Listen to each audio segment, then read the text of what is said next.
Playoffs? Don't talk about playoffs. You kidding me? Playoffs? I just hope we can win a game. We talking about playoffs? That's what the Broncos are talking about. Are we talking about that? How crazy does that sound right now? I don't think it sounds that crazy. I think the AFC, it's tight enough. It's a cluster right now, and I think it's, any team, any given Sunday. Feels crazy to me. Feels crazy to me. I'm trying to be positive today. Just 1 week, and now it's like playoffs talks. I don't know, man. I think it was a phenomenal game, and I think that the organization should be talking about playoffs, and the players should feel like they can make the playoffs.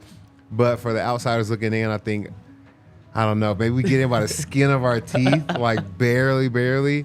I don't know if playoffs are hopes just yet. Well, because I know some people are going to be like, why are you guys talking playoffs? Well, because the Broncos are talking playoffs, and let's hear from the Broncos. Sure. But first, I want to welcome you into the DNVR Broncos Podcast. We're going a little bit early today, just 15 minutes early, so if you're joining us later, or you're listening on the podcast side, it doesn't affect things, but rolling with Alexis Perry, Todd Davis, and yours truly here. And we've also got some audio from some players. Let's hear from Zach Allen right now. This was Monday, 24 hours after beating the Chiefs. He was asked, I believe Pat Surtain in the locker room after the game said, the season's alive again or something along those lines. Zach, what do you think of that? And here's what Zach had to say. Yeah, no, I think we definitely have a chance. I mean, we're 3-5 right now. I mean, there's still 9 games of football left, so there's a lot of football left, and that's our expectation is to make it there. So, and there's really no reason why we can't do it.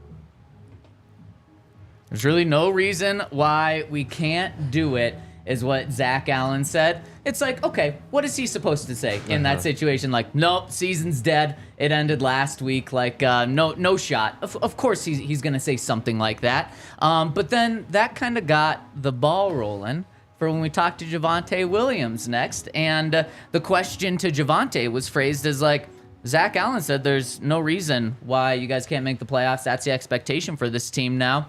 What do you think? And Javonte took it 15 steps further, maybe? Let's hear what Javonte had to say here. Yeah, I feel the same way. I feel like as long as defense do their job, offense do their job, we got Marvin Mims back there on special teams. So I feel like everybody doing their job, and I feel like the playoffs, that's just the bare minimum, though. We trying to make a Super Bowl run. All right, now, that's crazy. now I'm on Todd's train. That is crazy. I like it, though. I like the confidence. Oh, I love the confidence. That was something he didn't have to say. So that's not he said that because what else is he supposed to say? That's Javonte going out on a limb there and saying that. Yeah, I think he's, shooting for the moon and hoping to, aim among the stars or land among the stars. I think people underestimate how hard it is to actually get to the Super Bowl. Yeah. I think even the first time we won it, we were good for so long and so many years and breaking records and ups and downs and have a bye and then lose the first round of the playoffs.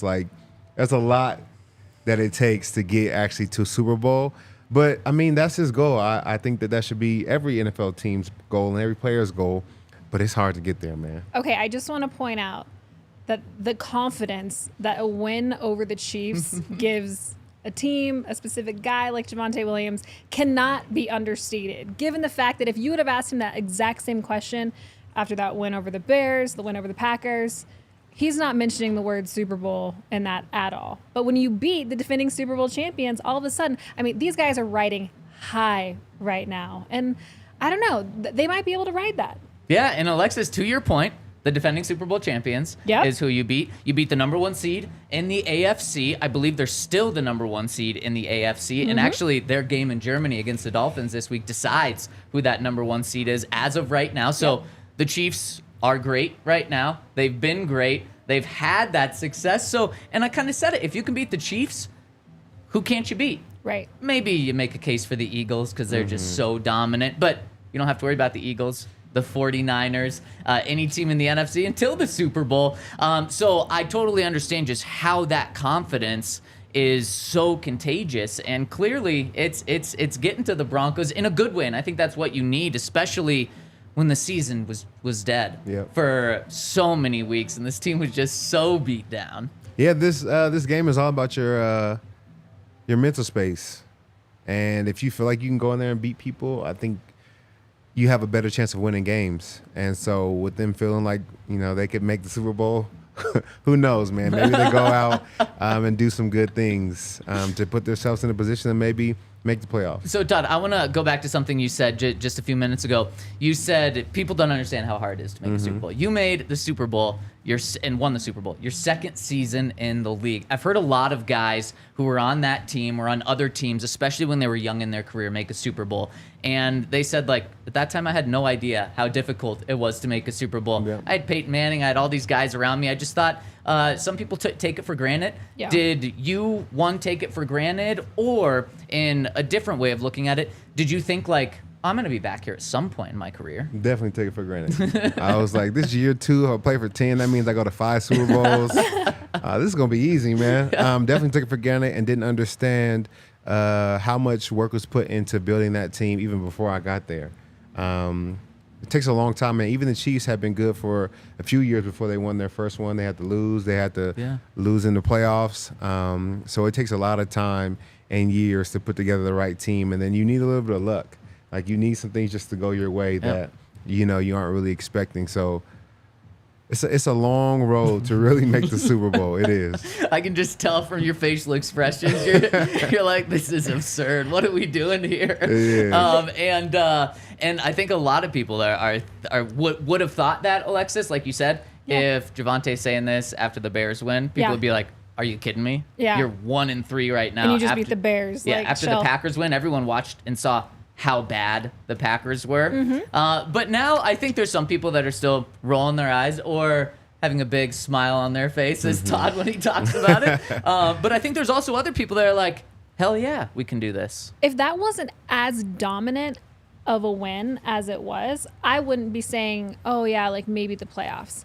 Like, that win was all 3 phases of the game, and it was pure domination defensively, with the run game, and obviously in special teams, minus the blocked field goal. But, I mean, when you're dominating a team like that, and it's specifically that team with those players, I just feel like the guys leave that building and they're feeling really, really good. And Todd, I mean, maybe put it into perspective for me a little bit. Maybe I have no clue. Like, does a win like that really do anything for these guys? Or are they just like, we knew we could do it the whole time, like, it doesn't really affect us. We're just kind of the same team that we were week 2, week 3, week 4. No, I think it does, give a lot of energy back to that locker room. Yeah.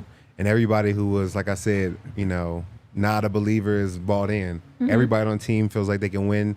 My thing is just, I don't see the games happening in the same way. Like, fumbled or muff punts, getting the ball on the 5-yard line, 5 turnovers. Like, the defense was dominant, yes, but I think the offense was very good, but there was a lot of things that were lacking at times. And I don't think they're explosive enough to make a Super Bowl run. And I think that, defense wins championships, but offense wins games. So you're going to need the offense to really play stellar for you guys to really put together a run. And I'm not saying that the defense can't repeat this performance, but that was a damn good performance. And I just don't know if we could do that same performance every single week. We can do a great performance, but that kind of dominance, even on the, Super Bowl 50 team where, one of the best defense at all times, we didn't perform like that every week. Right, you know what I'm right, saying? right. We just had really great weeks, and some weeks we played all right. Well, and one of the things that the Super Bowl 50 defense was so good at was coming up clutch when you needed it the most. It wasn't that you were forcing 5 turnovers a game, but you were making that big stop. Vaughn was getting a strip sack at the end of a game to end it. Aqib was getting a pick six, down 6 with 1 minute left in the game, something like that. Todd Davis making a 4th down tackle to stop the other team. And so it was that clutch play. And Todd, you're right. I mean, the defense, there's no way that they play like that over the final 9 games of the season. Yeah. They're not going to force 45 turnovers in those games. And if they do, they're the best defense of all time, going from the worst defense of all time, the first 3 games, to the best defense of all time. So, Alexis, you're in at least on the potential thoughts of playoffs. Yes. I'm not putting you in the Super Bowl fire do yet. Not put me in the Super Bowl fire. And don't worry, I won't backtrack later if all of a sudden we're in the Super Bowl this year. Don't worry, Todd. I won't go backtrack. Like, I knew. My heart said. I had this feeling after that Week 8 win. No, I don't think this is a Super Bowl team just because I feel like they're missing pieces and critical. Like, you need an all-around team, and I think there's just enough gaps within the roster that this is just not a Super Bowl team right now. But could they be a wild card team? Why not us? There we go. And Todd, I want to know what you think they have to do. What do the Broncos have to do in the next 2 weeks, in the next 5 weeks? At what point do you get bought in? And I want to know that after I tell you about our friends over at Red Hawk Roofing. They're Denver's best roofers, and they've been part of DNVR's family for a long time, which means you can trust them and you can support part of our local community over at redhawkroofing.com. They have quality materials, decades of experience. They're available 24/7. They have a quick response time, and they're Colorado's best estimators and contractors. And like I said, they're huge DNVR supporters. So if you're looking for a new home over your roof or business, be sure to check them out over at redhawkroofing.com and tell them that DNVR sent you. And if you're looking for sneakers, you got to check out our friends over at Soul Savvy. You can download the app at links.soulsavvy.com/DNVR. The app is called Drops, and it's a phenomenal app. I've been on there already. They have 3 different levels of membership, which is the basic, mobile, plus, and premium. I got the premium because let me just tell you what it has. If you're a sneakerhead who's tired of playing resale, find your grails and grow your collection in the world's biggest paid sneaker community. So they have a lot of things on there for sale price. You don't have to pay these inflated resale prices and have to worry about, looking at all these different sites to try to get the best deal. You can go straight to the Drops app and you can find the best deal hands down. They have everything you want on there. You can sell your own shoes on there. You can trade on there. It's a phenomenal app. So you can sign up for Soul Savvy by visiting links.soulsavvy.com/DNVR or download the Drops app by Soul Savvy. Speaking of shoes, both of you brought your A game on the shoe game today. Did we? Yep, I think so. Did, just a little. Specifically Todd. I'm dressed like I'm going to a business meeting after this, and that's because I am. Because you are. But Todd is too. I And am. these shoes, True. can you just lift your little foot for it? Just a little Oh bit? my God. Todd's like, we gotta pay for feet pics. Soul Savvy, baby. Are dope. They are dope. So Todd, what has to happen for the Broncos to hook you on thinking like, okay, this could be a playoff team? I think 2 things. The defense has to continue to play dominant, and I think the offense has to do a little better job throwing the football. I don't think you win the Super Bowl at this point in the NFL, maybe in 1945, 1950, just simply running the ball. I think we did a good job having 2 throwing touchdowns last week, but I don't think 118 yards in the air cuts it for a Super Bowl winning team. Right.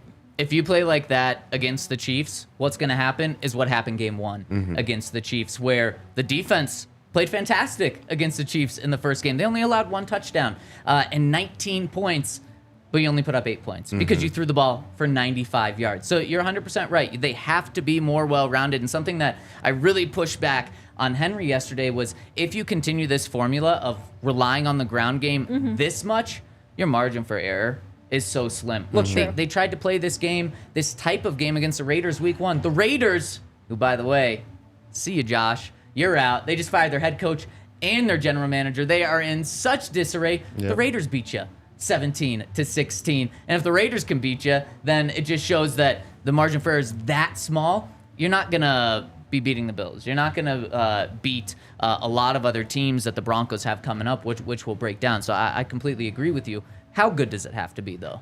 It doesn't have to be phenomenal, but 230, 240, I think will be a really, really good outing for them as a team. If he can get up to 250 some games, I think that'll be a solid. It will really balance out the offense. And they still have to run for 150 a game. Yeah. Like that can never diminish. They have to be able to do both of them. So how I imagine that is deep shots. And because, like you said, they're not going to be able to throw the ball 45 times and also run for 150 yards by running 40 times as well. So it's going to be throwing the ball 25 times and getting huge chunk plays here and there. Yeah, I definitely feel like this offense needs to be more balanced if they're going to have success moving forward.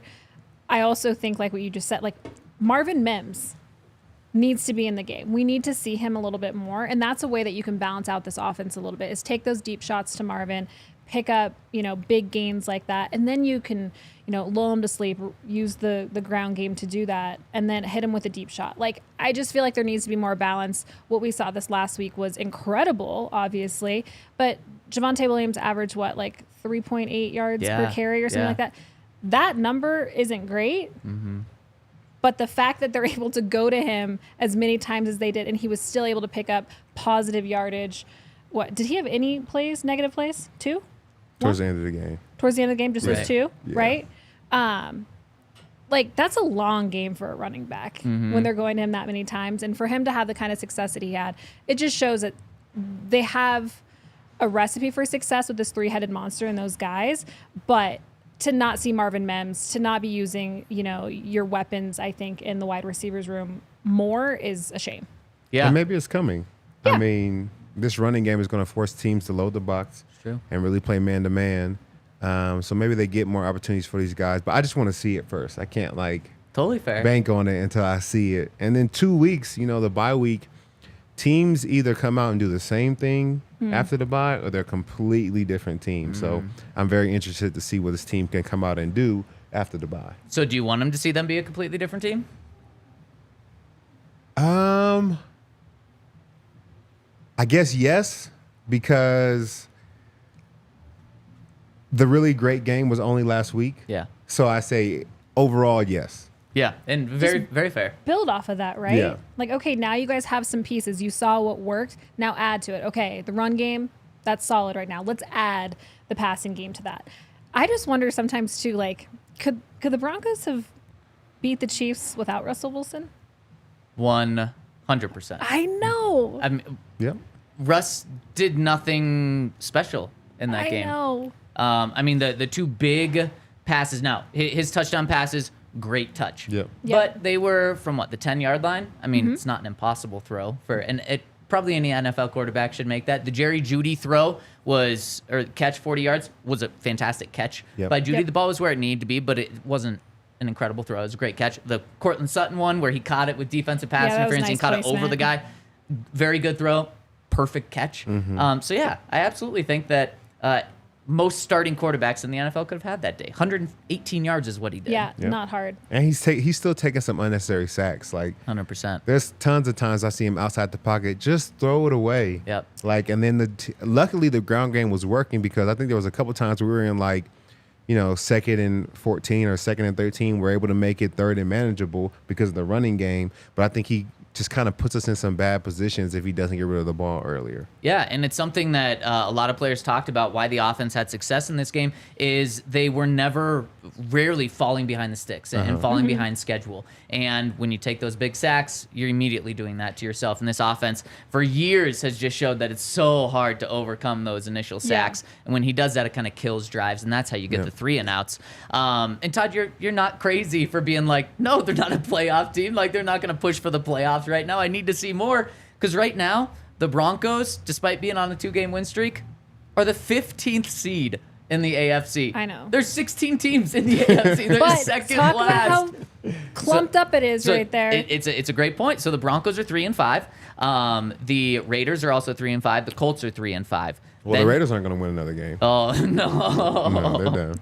Then you have the Chargers at 3-4, Titans at 3-4, Houston at 3-4. So the Broncos half game back of those teams, and they have an opportunity to make it up because after their bye. And then you have 4 more teams at 4-3. The Bengals, who are trending in the right direction, the Jets, the Browns, the Steelers, and you're in the playoffs with those final 2 teams, the Browns and Pittsburgh. So the Broncos are 2 games back. No, 1.5 games back of the final wild card spot. Like I said. Which is wild. Any team, any given Sunday, like it's possible. It is, and that's 1.5 games back, not just at the final spot, but the final 2 spots of the AFC. Yep. So let's kind of build the path for the Broncos to make the playoffs. So like I said, right now, the 2 final wildcard teams are at 4-3.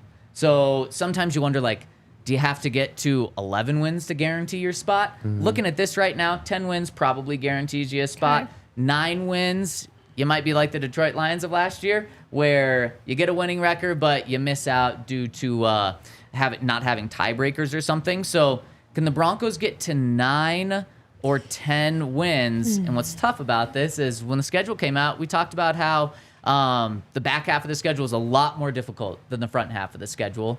But beating the Chiefs gives you that confidence that can you go into Buffalo and win that game? That might be the most difficult game left on the schedule. So maybe you don't have to win that game, or do you? And Alyssa's pulled up the Broncos schedule graphic here.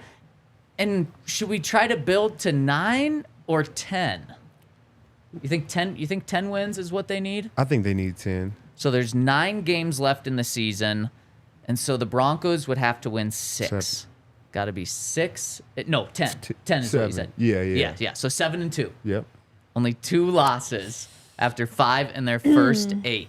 So the next game, I'm just going to run through this really quick, then we'll go through them one by one. Okay. At Bills. Yep. Home against the Vikings. Home against the Browns. At Houston. At Los Angeles Chargers. Home game. At Detroit. Home against the Patriots. Home game against the Chargers, and then at the Raiders. So they can lose 2 of those. Are there 2 games that we just want to say, yep, those are losses? Schedule them in. Bills and Lions. I agree with you. I think that's where I go. I think this team might be able to beat the Bills. Might be able to beat the Bills. I think they might be able to beat the Bills. I think defensively, who's the guy? He's out. Great in the run game. Alignment for the Bills? Yeah. Starts with an M. Help me comments. Help me comments. The comments. Is there will anybody? Milano. Milano's out. Linebacker, yep. So I think if the Broncos are trying to build off of what they just did, they can commit to the run, maybe sprinkle a little bit more of the passing game. And if anybody is going to give you a chance to pick him off, it's Josh Allen. 100%. Josh Allen's good for, 2 potential picks a game? Mm-hmm. We saw it in week 1 against the Jets. That defense is feeling really good right now. Yeah. Do I want to say Jaquan McMillan comes up with another pick back-to-back weeks? I love that against Patrick Mahomes and Josh Allen. Shit today? I love it. You're wearing the blue. You're feeling the Broncos blue. I'm feeling the win. And if you look at this, the Bills lost to the Jets in week 1. That's the game Aaron Rodgers went down, and Josh Allen was just 50-50. I mean, he was throwing 500 balls out there. That's what he was doing. 4 interceptions in that game, and they lost to the Jets. They also lost to the Jaguars. Jaguars, good team, so that's not a terrible loss. But then just 2 weeks ago, they lost to the Patriots. The Patriots, who are the 16th team out of 16 teams in the AFC. They're the only team without 3 wins in the AFC. So to your point, Alexis, that the Bills are beatable. Now, the Bills have also turned it on and won 5 games out of their last 7. They're 5-2 since starting 0-1. This, to me, though, is the most difficult game left on the schedule, especially Monday night. I feel like the Bills are going to be up for this game. But then Buffalo sucks. Like, playing in Buffalo sucks. Right. November, weather cold. could be bad. It's going to be cold, man. That's no matter a what. windy stadium, too. Yeah, I hated the Bills. How much more would you have to be paid to go sign there? A good amount more for sure. And the taxes are high. We're in New York. Yeah. A lot more. To freeze like that and pay more? Yeah. Come on. Yeah. And then also, I mean, you just look at the last game that the Bucks played, or that the Bills played. It was against the Bucks on Thursday Night Football in Buffalo. Almost lost. And if Chris Godwin turns around and looks for the Hail Mary pass a little bit earlier, the one that fell right next to him, the Bucks probably beat the Bills in that game. So this game wouldn't surprise me if the Broncos won. It also wouldn't surprise me if the Bills beat them by 17 points because it just seems like the Bills can turn it on. Yeah. And if they're clicking on all cylinders and Von Miller has a career day, as Todd, you might predict later, they could win. But this is probably a loss for me as well, and then the Lions. I'm right there with you, Todd. So what 2 games would you say you want to count as losses, or do you want to say we're not even going to have 2 losses? No, I think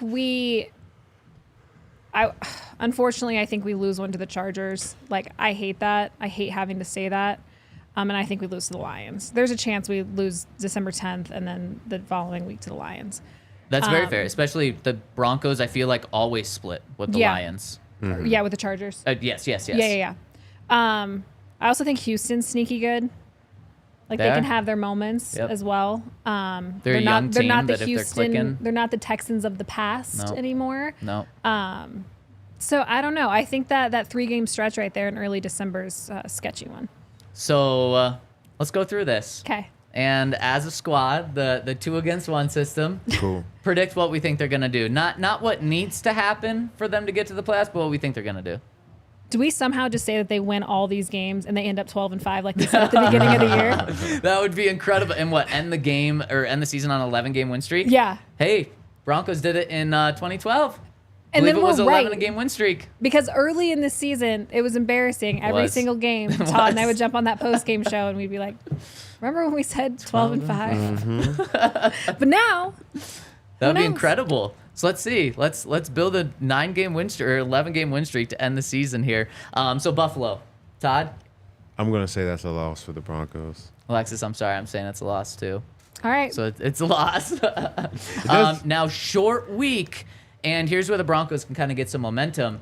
The Minnesota Vikings Sunday night football game as of now. The deadline for it to be flexed is next Tuesday. So we'll know next Tuesday whether this game is flexed. I have to imagine the Broncos are guaranteed to have a losing record by next Tuesday since they're 3-5 right now. They'll still be 3-5. And the Vikings aren't going to have Kirk Cousins. It's got to be flexed. But regardless, it's still going to be a short week. At home, though, against either Josh Dobbs starting for them or a rookie quarterback. Alexis, is this a win? I think they will just beat the brakes off of the Vikings, personally.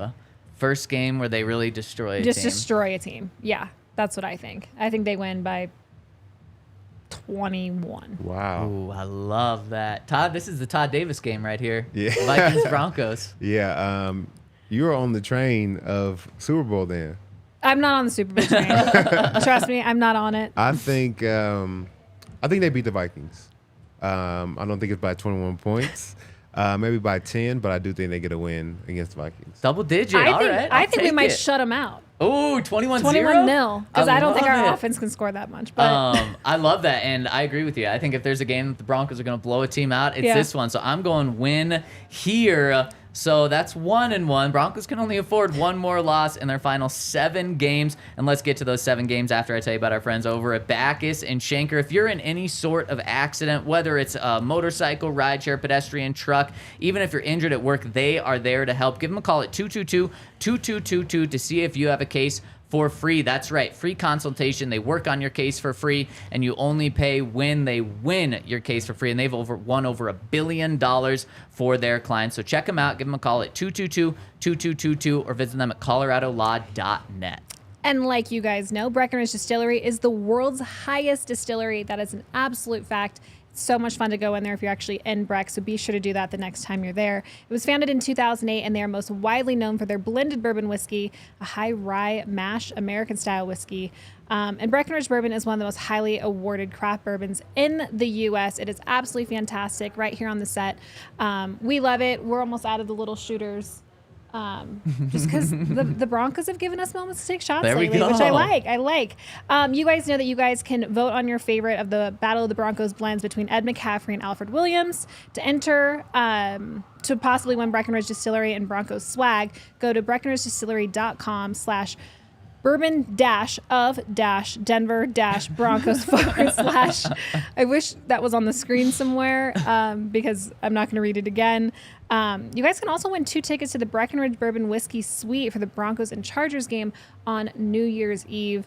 That would be really fun. That could be a juicy game. That could be really juicy, I know. So Breckenridge Distillery products, they're available in all 50 states. Shop your local retailer or visit breckenridgedistillery.com for home delivery of award-winning Breckenridge spirits. Pray anywhere. There we go. No Did you drop S. the S? No S.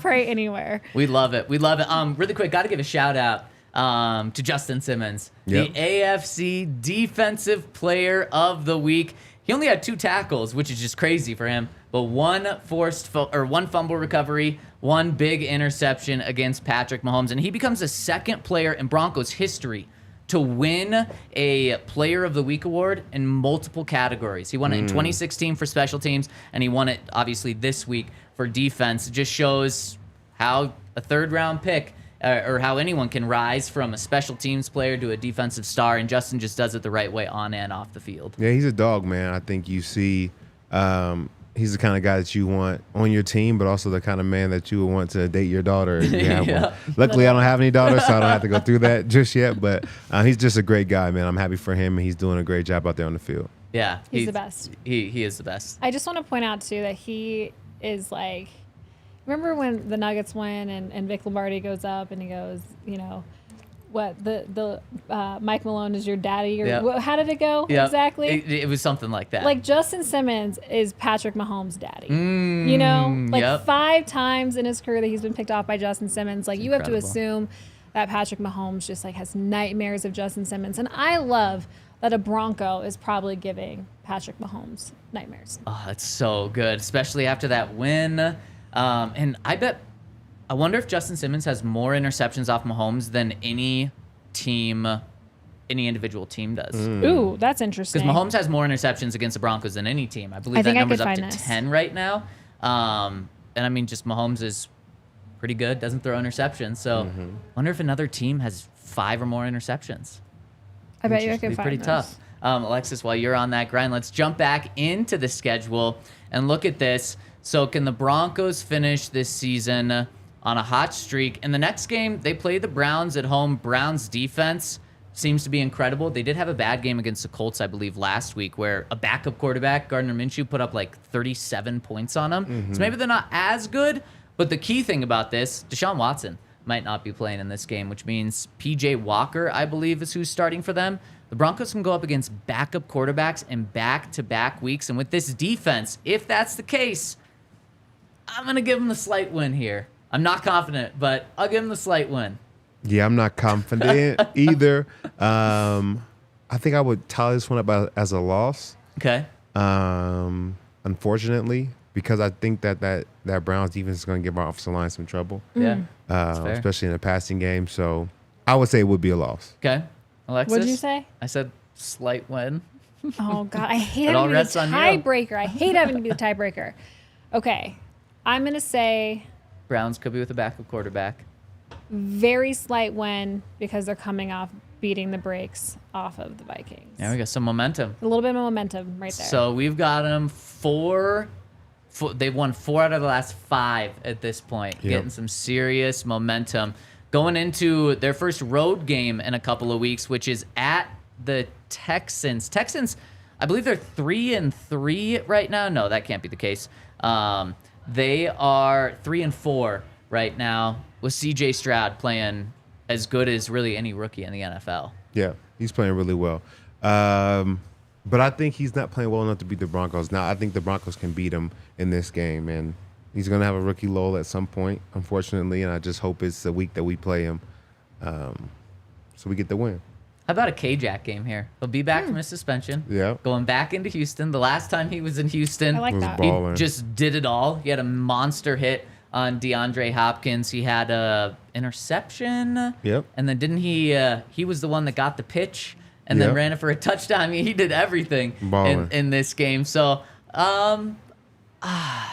with the way this defense has been playing recently, against a rookie quarterback, they should have success. So I'll give them a win, but this is far from the Houston Texans guarantee that you would think in years past. Yeah, for sure. Yeah. I mean, like I said, I don't like this 3-game stretch very much. D'Amico Ryans, I think, has his team playing pretty well. He does. Minus the fact that they just lost to the Panthers. Yeah. But the Panthers had to get one eventually, right? It's true. They had to beat somebody, I think. Did you guys see the end of that game? It was right. No, you probably didn't because it was on. It was during the pregame show. Yeah, what happened? Panthers had the ball to kick a 28-yard field goal. They were down 2 with no time left. They kick it. It goes in, penalty, re-kick. They kick it. It goes in, penalty. re-kick. They kick it. It goes in. A flag thrown. But they pick it up, and the game's over. He had to kick 3 game-winning field goals in order to win. Now, they were all super close, but I have to imagine at some point for a kicker, like, Todd, even if you're making an easy play, but the game's on the line, and you have to do it 3 straight times? The heart's beating out of your chest, man. Yeah. You're just hoping to make this tackle again. Yeah. It was wild. Okay. I want to say, back to our quick little Mahomes thing, I think... So... The Broncos are the only team that he's thrown over 6 interceptions against. He now has, he picked up, 2 the other day? So now 3, 3? I think. He threw 3 interceptions? Because there was the receiver Simmons? fumble, and then there was the punt return fumble. Oh, no, just interceptions. You're right. Interceptions. So 2. Right. So now he has 11. So the Broncos have 11 interceptions against Patrick Mahomes. Justin Simmons has 5 of those. There's only... The Broncos are the only team that he's thrown over 6 interceptions against. So with one more, I think Justin Simmons then ties any other team in number of interceptions on Patrick Mahomes. He'll get it next year. God, I feel like Hank right there. Yes, that was that just like a little impressive. Hank moment? You did it in no time too. Yeah, I found some notes. Okay, let's jump back into the schedule here. So after the Texans game, the Broncos are on the road again to the Chargers and then the Lions back-to-back weeks. For any chance of them only losing 2 games after this, they have to win one of these. Is it possible? I think it's possible to beat the Chargers. I don't know if it's possible to beat the Lions. I agree with you. The Lions, where they are so good, is the trenches on both sides of the ball, and that's just something that I think the Broncos need a little bit more work on. So they have to beat the Chargers. Yep. And I think they split against the Chargers, and it really doesn't matter if it's at home or away. So that's just my thinking. Todd, do you think they win this one on December 10th in L.A.? Yeah, it's not really a home game for the Chargers. I think we usually have so many fans there. It's true. It's just tough. Because they would need to win both games against the Chargers to have any shot at making the playoffs. Right. So building the path for the Broncos, that's kind of it. Is we identified as a group. It's the 2 Chargers games, the Bills game, and the Lions game is the 4 toughest games remaining. Yep. They got to win 2 of them.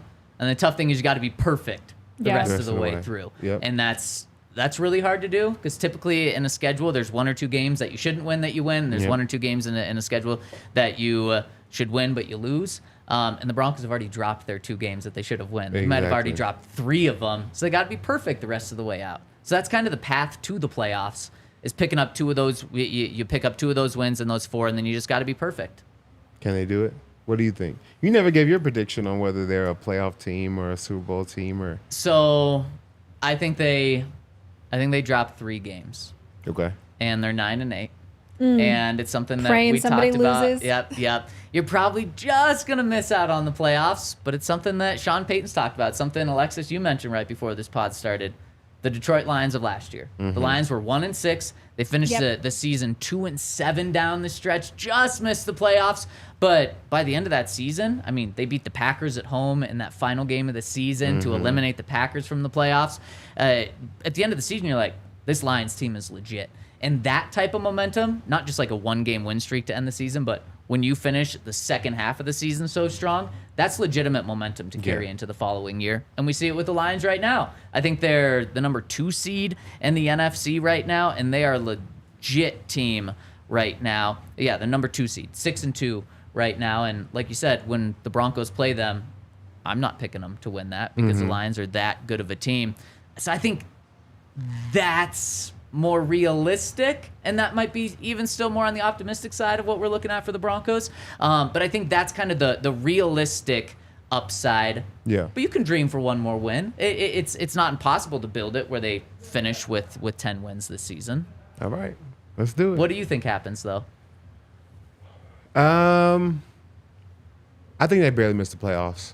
I think they can have a winning record. I think they played well enough on Sunday. They could just get a couple pieces of that going in the next few games. I'll go with your 9-8. There we go. To end the season and then kind of build for next year. Yeah, because then we'll have. But then where's our draft pick at that point? Oh, Probably man. 15th. Yep, 16th? exactly. Yeah. Yep. Yep. This year was not about the draft pick, even though Yeah. we talked about it so much because it looked like it was going to be. Yeah. I can't believe we're even talking about this. I know. Like, given like what one win has done for this team, this city, this podcast, like the fact that this is even a topic of conversation when we're talking about the Broncos potentially just missing the playoffs. I mean, I'm just happy to be here all of a sudden. You know what I mean? Like that was looking like it was going to be a really rough, and it, granted, it still could. This could have just been a fluke. They want whatever. Yes, we could talk about all the different scenarios, but like the fact that we get to talk about this right now, Yep. just I think speaks to the value that a win over the Chiefs really has for this team. And I mean, I'm with you guys. I think they either just miss it or they just barely make it their wild card team. Couple chips fall exactly where they needed to for this team to make it there. But like I said, I'm just glad that we're even talking about it. Oh, 100%. And if they get to that winning record, that was my hope at the beginning of the season before they started 1-5 was get close to get a winning record, and that's a successful season. You don't have to make the playoffs. It's baby steps when you've been so bad for so long. And so it'd be even more encouraging if they did it after such a poor start. Yep. It'd be the first winning season since 2016, which is just wild to think about. And I think when we talk about the Lions too, like just the culture of the Lions locker room and what Dan Campbell was able to do for this team and what that momentum did for them at the end of the season. Now this season, like, I mean, I really think the Broncos are in a comparable spot because you have leaders, you have guys who've been here for a long time. You have guys who are now feeling what it's like to, they all say that they believe, oh, we believe we can do it week in and week out. Right. But like, that's not totally true. Like if you talk to some of these guys offline, they're like, man, like going into this one, this sucks. Like, you know that there isn't full 100% belief, where now I feel like this team does have all that belief, and I think believers are winners. 100%. Believers are winners. Love it. And the Lions are proof of that. They believe. I think the Broncos can get there. Yeah, I'm just glad that we're not talking about Caleb Williams today. Me too. And this would be, if they finish 9-8, that might be the most interesting conversation about what's the future with Russell Wilson?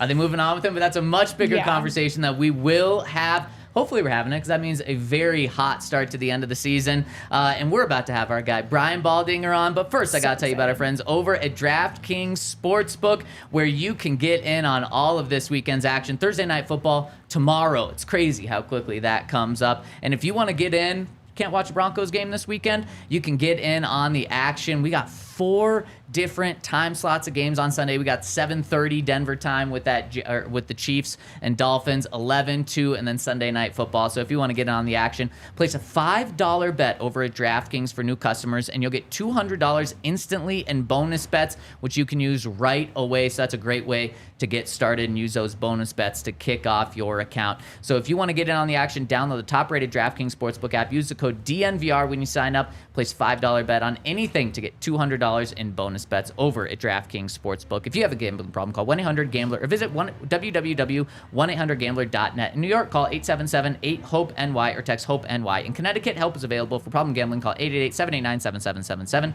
or visit ccpg.org. Please play responsibly. On behalf of Boot Hill Casino Resort in Kansas, licensee partner Golden Nugget, Lake Charles, Louisiana. 21 plus, age varies by jurisdiction. Void in Ontario. Bonus bets expire 168 hours after issuance. See sportsbook.draftkings.com/football terms for eligibility and deposit restrictions, terms, and responsible gambling resources. And shout out to our friends at Breck Brew. You know, they're the official beer of the DNVR Bar. You can go to breckbrew.com for their official beer locator. And I want to tell you about a fun afternoon that you can have with them. They're celebrating getting back on the mountain and 1 year of Fun Slinger on November 3rd at Monkey Barrel. It's an opening day parking lot party. The doors open at 5 p.m. The first 100 guests get a free Fun Slinger lager. They have free games and prizes. And they'll also be giving away a 2023 Never Summer Artist Series snowboard designed by a local artist. So go check them out and check out breckbrew.com for their official beer locator to find beer near you.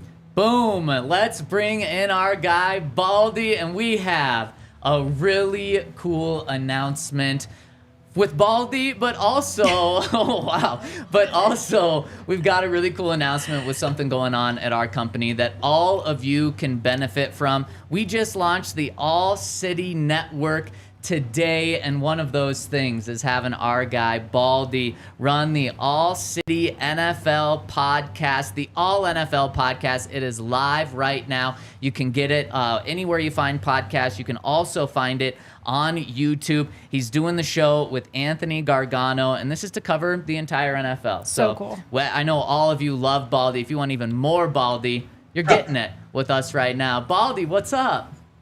Good morning. Good afternoon. I'm good. I mean, I'm right where I belong. I'm right in my film room, which is also doubling up as where we're going to be doing this podcast from, starting a little bit later today. And we're all excited about it. We got Lane Johnson coming on from the Eagles, kind of just previewing this Cowboys-Eagle game this weekend, and all the fireworks that go with that particular game. And we'll be covering the whole league. So Cuz is, I've worked with him before at different stations, and he's just a Philly guy, but he's also just a football nut. So that's kind of what we're going to do. We're just going to, we're going to have some fun and break this league down as best we can. Man, it's awesome to So have you cool. rolling with us. Officially, we've known about it for a while, and you even got the logo in the background. We love it, and I mean that is quite a game this week, the Eagles and the Cowboys, and that's probably the game of the week. The Broncos game of the year might have been this past week against the Chiefs. Baldy, how impressive was that Broncos defensive performance? And it even goes back to the last time they played the Chiefs. In 2 games, Broncos only give up 1 total touchdown, including none this past week. It was remarkable. I mean, first of all, they take the ball away 5 times. And so in any game you do that, I mean, you're going to have a great chance to win. But, Kansas City had 10 possessions, and they turned it over on 5 of them. And it's not like they're just putting all the ball on the ground. They're forcing the turnovers. And so, I thought it was just an impressive. I thought the game plan was really sound.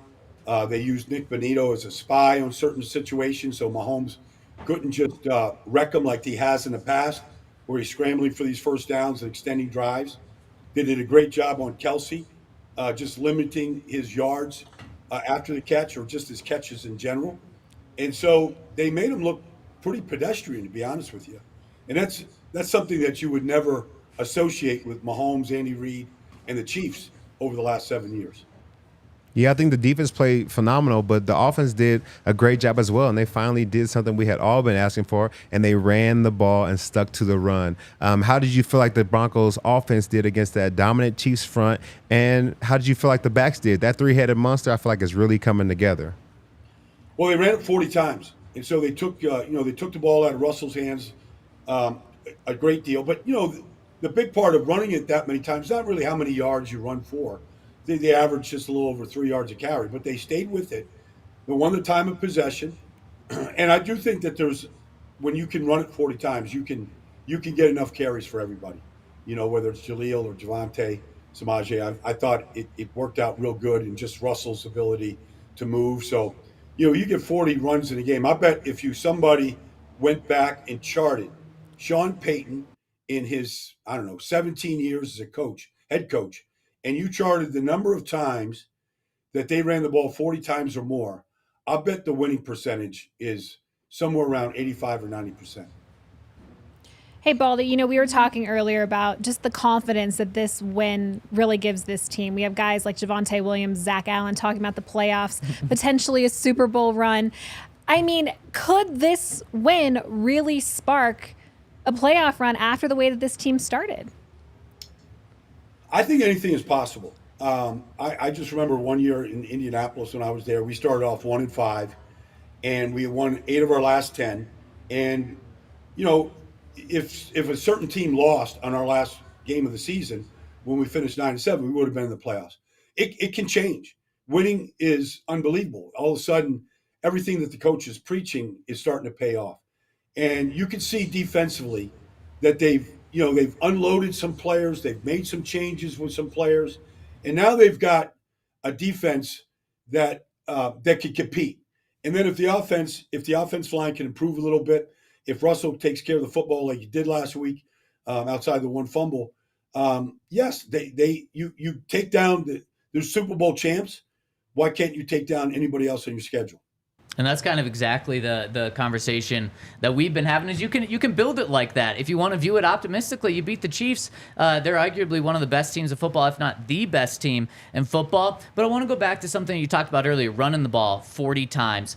Is that sustainable? Because in the offseason, when Sean Payton got here, he said, I want to take a lot off Russell Wilson's plate. I want to run the ball. And then on top of that, they went out and they got 2 really good run blockers on the offensive line in free agency. And Sean Payton just preached, this is going to be a run-first team.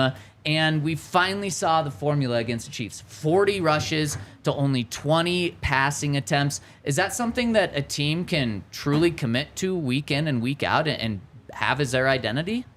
Well, it can if you're taking the ball away, they were. And if you're playing with the lead or the game is close, you can sustain it. I mean, if you're down 14-0, you could still, depending on where you're at, second quarter, you might be able to sustain it, but it's going to be hard to run it 40 times if you're playing from behind. It's just you know, you're gonna throw it more. That's all. But if you can play with the lead, you can take the ball away like they did. You can then do that. But if that's Sean's vision, like that's what good coaching is. It's like we don't have enough firepower on the outside. We're not ready to go, you know, be the Miami Dolphins, or some of these other teams like the Philadelphia Eagles, where they can take these deep shots down the field, because the defense keeps them in every game, and you know you can just attack. So, like I applaud Sean for having that vision, but I've seen it before. I've seen it when literally you could also do the same research and go look at the number of wins Drew Brees had in 16 years when they threw it 50 times or more. They had a losing record. So Sean knows that when you throw it, bad things can happen. And it was early in the season when they were doing that. You know, you talked about takeaways, and I really feel like this defense has really switched over and been able to get their hands on the ball. Feels like the Miami's Dolphins game was so far away, but just 5 weeks ago, we gave up 70 points. And now within the last 3 weeks, you've held the Chiefs to 14 points a game, 1 touchdown, and really stuffed them in the red zone. Have you ever seen a unit turn around this fast? Not from where they were. Yeah. Not from where they were. Not when, you know, we all watched that 70-point score, and they could have done more. We all watched that. You know, I think they found like Jaquan McMillan in the slot. Looks like a good player. An interception last week, bunch of tackles behind for losses. It looks like they got a role for Benito. It looks like, you know, Baron Browning is a guy that could come off the edge, and Jared Cooper. Like they look like they've got pieces in place. Justin Simmons got healthy. He's a difference maker. He's a great player. So I feel like, you know, you sometimes just got to go through the roster and find out who your players are, who you can count on, who prepares, like who shows up on Sunday. And I feel like part of that ugly defeat was kind of figuring some of that stuff out. The trade deadline came and went. The Broncos, they don't make any moves whatsoever. Were you surprised by that? I know Sean Payton said all week that, you know, they weren't really going to do anything, and he was right. He didn't lie to us. Well, I don't think he should. I mean, I don't think – first of all, I think we talked about this a couple weeks ago maybe. But I didn't know any players on defense. Like, why would you – you know, all the people on the outside that don't know what's going on inside Denver. Like, they were throwing Surtain's name out there. I'm like, yeah, that's crazy. Like, are you nuts? Like, you hope you can pick in the top 10 to get Patrick Surtain in any given year. And you have him. Like, you can't let that guy go. Like, that guy is football. And then they were throwing names around, Courtland Sutton or, you know, Jeudy. What I'm like, who are you going to throw to if you let those guys go? Like, you know, you're going to try and win games. Like, I just – and I don't know what the value was for either. I like Courtland Sutton personally. We know Jeudy's been in and out of the lineup. But I didn't know what the value was for those guys. You just can't give players away, you know. And they're good players. But you can't give them away just to get a 6th-round pick or a 5th-round pick. So I didn't think there was a lot out there that they could have, you know, put up there for bait, you know, for some team to come get.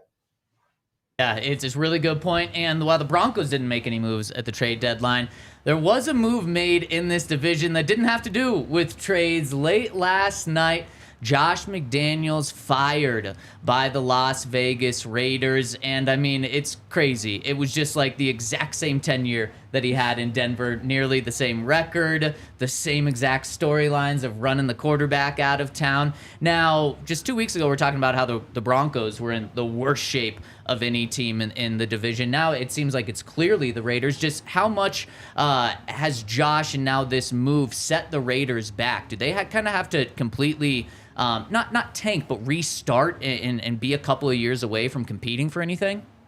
Well, I mean, the quarterback is out. I mean, look, they get rid of one quarterback to get their quarterback. So, Ziegler and Josh, they wanted to do the Patriot way. It never works. The players didn't buy into it. They didn't believe it. But I thought the contrast on Monday night was really eye-opening. There's the Detroit Lions, and they're an up-and-coming team that are doing things the right way. They're drafting exceptionally well. They're developing their players. Anybody that thought Jared Goff was a stopgap guy until they found their quarterback just doesn't know Dan Campbell or Jared Goff. Like these guys, Jared's playing great football. And so I just think the contrast, like that's what the Raiders were supposed to be doing, building what the Lions are doing. And they did it right in front of them at Ford Field. And you just couldn't help but look and say, one team is definitely going in the right direction. And the other team, what are they doing?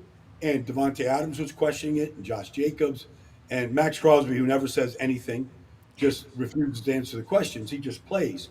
But they're devoid of talent. It's interesting. Josh Jacobs led this league in rushing last year.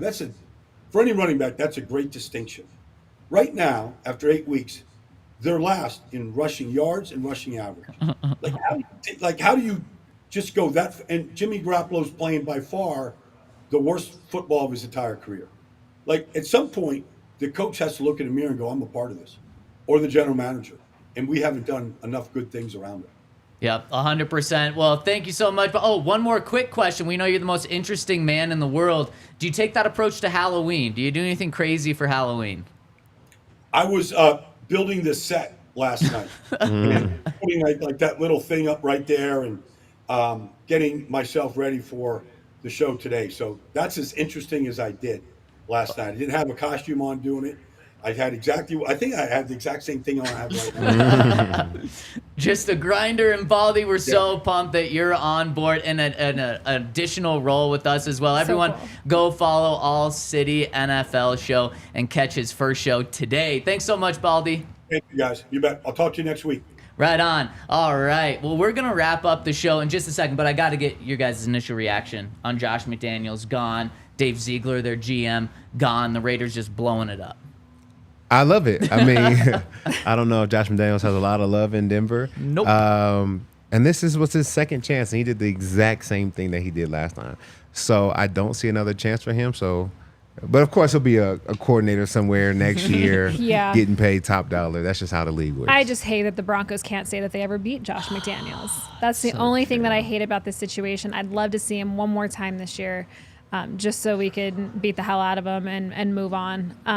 But the fact that he has an undefeated record against the Broncos breaks my heart. It's so but true. I'd love to see him leave. Like, see ya. Bye. Like, you're a disaster. Like the whole organization is a before he got disaster. fired. That would be I mean, good week one. 18, it was set up to be that. I It was know. set up for the It was Broncos set up to be for it. able to fire him.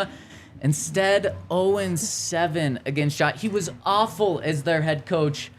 Yet the only time he had success is with the Broncos. So you're right. That is like the one That's just the one awful thing thing. about. Now the good thing is, I don't really think Raiders fans are going to hold that over the Broncos because they also hate Josh McDaniels. Yeah. So they don't really want that pride thing. But It's they like the could, just one don't tell thing. them. It's like the one thing that we can come together Right. with the Raiders It's so on is true. our hate of Josh McDaniels. Those I just circles feel that bad. overlap. I don't feel bad, but like I kind of feel bad for them just because it's like Mark Davis is running the show. Like they're a disaster. Good. Keep it that See way. ya. Keep that. Oh, we do have 3 quick super chats. Oh. Didn't see those Here we come in. go. The Blind Swordsman says the Broncos can do this. Gotta beat the Bills first. Like that. I mean, if they beat the Bills, I'm all in on getting to 10 wins. So I don't think beating the Bills is a must win in terms of making the playoffs. We kind of broke it down. You can lose 2 games. There's 4 really difficult games, and you got to get 2 of them. This Bills game is one of them. If you don't, then you have to go 2-3, or 2-1 in those other 3 games. Yeah. Next one from Mile High Sign says KC is one of the best defenses, and he threw on 19 times.